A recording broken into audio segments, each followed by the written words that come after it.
Wow, we've heard a lot of really great speakers tonight, and I am not a preacher like Senator Albritton. I am not a preacher like Bobby Williams. I can't promise you that I'm going to keep you all awake. You've been here a long time, and what that tells me is that you care deeply about this community and what happens here, and I greatly appreciate you being here. I see a lot of familiar faces here. I think most people know who I am. They know my resume, so I don't need to go over that. I'm not here to change minds. I think most of you here have decided who you're going to vote for. I know that that doesn't work. What I am here to do tonight is to tell you who I am, what I believe in, and what I'm going to do. I've had the greatest privilege of being your school board member for the last 10 years. And, I'm thinking back to Ephesians 4:29 that Ben Albritton brought up, and I actually had a very nice long conversation with him yesterday morning, and he spoke to me about Ephesians 4:29. Let not your language be foul or abusive. I think if we're going to get to that, one of the best laws we passed here up in Tallahassee in the last couple of years was to eliminate social media for children under the age of 16. Let's remember that verse when we go home tonight and get on our Facebook and start posting those things, right? Ephesians 4:29. So back to thanking everybody for giving me the privilege of being a school board member for the last 10 years. I've had the honor of working with Kara Reynolds and my other school board members and 2 great superintendents. And working together and having terrific leadership, we've been able to propel our school district to being an A school district.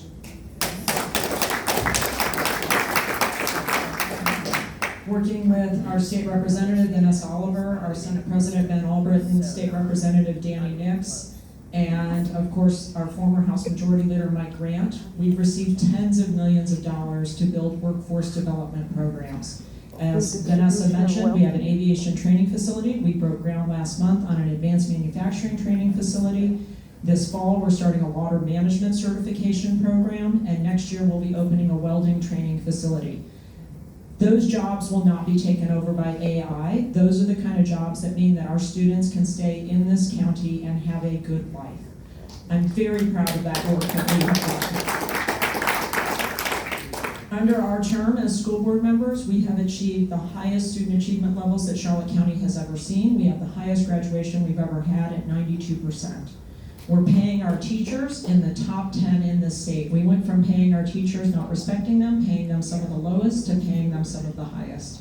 And it has been the privilege for me to get to work with Kara and my other school board members and superintendents and achieve those goals.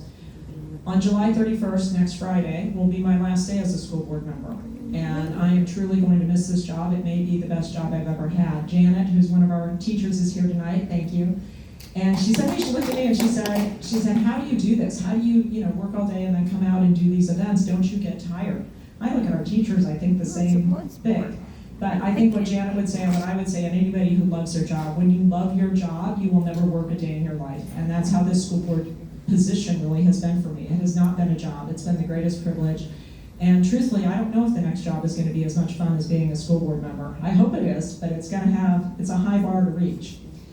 So, I've spent the last 6 months out personally knocking on every Republican primary voter's doors. I've knocked on many of your doors. I see you out there. I knocked on David Kesselring's door. He wasn't home. I think a lot of you, I've knocked on David's, yep. I've knocked on just about every Republican primary voter's doors, all the way from Palm Island out to Babcock Ranch and everywhere in between. And I'm hearing the same things that you've heard the other speakers talk about. When you're out there speaking to people, and you knock on their door, and they've been very kind. It's incredibly hot out there. People invite me in, they offer me a cold glass of water, and then they tell me their stories.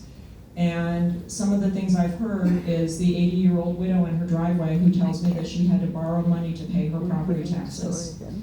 The 70-year-old couple where the husband has had to go back to work and now they rely on the food bank.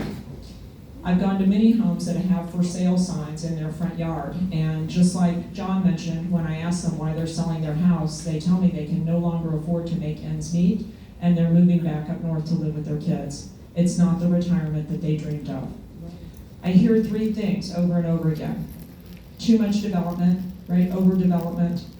And many of those people, by the way, when I ask them, how long have you lived here? Raise your hand if you've lived here for more than 30 years. A few people, but not many. A lot of the complaints I hear about overdevelopment, especially on Burnstone Road, are from people who just moved here in the last year. And I want to say to them, you're the problem. You're the problem. I've been here for 35 years, and this county is not what it was when I moved here in 1991. In fact, the reason we moved here is because my husband grew up on Siesta Key in the 70s. We moved to Punta Gorda because it reminded him of what Siesta Key looked like in the 70s. Siesta Key certainly doesn't look the way it did, and Punta Gorda doesn't look the way that it did in 1991. So overdevelopment is impacting all of us. Infrastructure, that's the second thing I hear about. The infrastructure, the roads, the water capacity has not kept pace with that growth.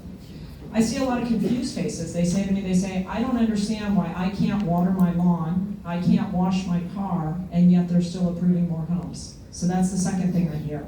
And third, what I hear is taxes. They tell me they cannot sustain the double-digit budget increases that we've had in this county. They cannot continue to pay more taxes. So what I'm here to tell you tonight is that I've achieved results as a school board member. I'd like you to look at the entirety of my public service career, not just what I've said in election years, but what I have said over the entirety of my career. Look back at the promises that I made to you in 2016. You will see the results that I've delivered. I intend to deliver results on this county commission. First, general fund. Whether Amendment 3 passes or not, we have to get that general fund budget under control. I'm calling for a 5% cut. Double-digit budget increases are not sustainable by the people in this community. Second, infrastructure. Every development proposal that comes in front of me, I will be looking at it through the lens. Do we have the roads to support these homes?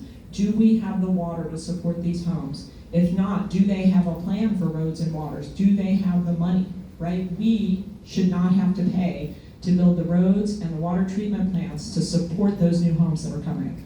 The developers who are coming need to pay for that. If they don't have a plan to do it, then the answer is going to be no, and I don't care who they are. The answer will be no. If you do not have a plan for roads and water, we are not building more homes. Finally, term limits. John mentioned that. We have term limits for school board members, for state representatives, for state senators. There are term limits for county commissioners in Sarasota County, Lee County, Collier County. You should have the right to vote and decide if you want term limits for county commissioners here. Thank you. I fully intend to make a motion to put that on the ballot in 2028 so that you can decide if you want term limits. So as I wrap up tonight, as I said, what I'd like you to do, what I'm asking for you to do tonight, is to look at my record of results, look at the entirety of my career, 35 years of service here in this community, and decide who you think is going to be best to lead this county forward. You're going to have an opportunity to vote on August 18. I know every person in this room is going to be there, but what's important is that you tell your neighbors and your friends. Many people in this county do not understand how important that August 18 election is. I'm asking for your vote. I'm asking for your vote, and I cannot wait to get to work for you and to build a brighter future for this county. Thank you all.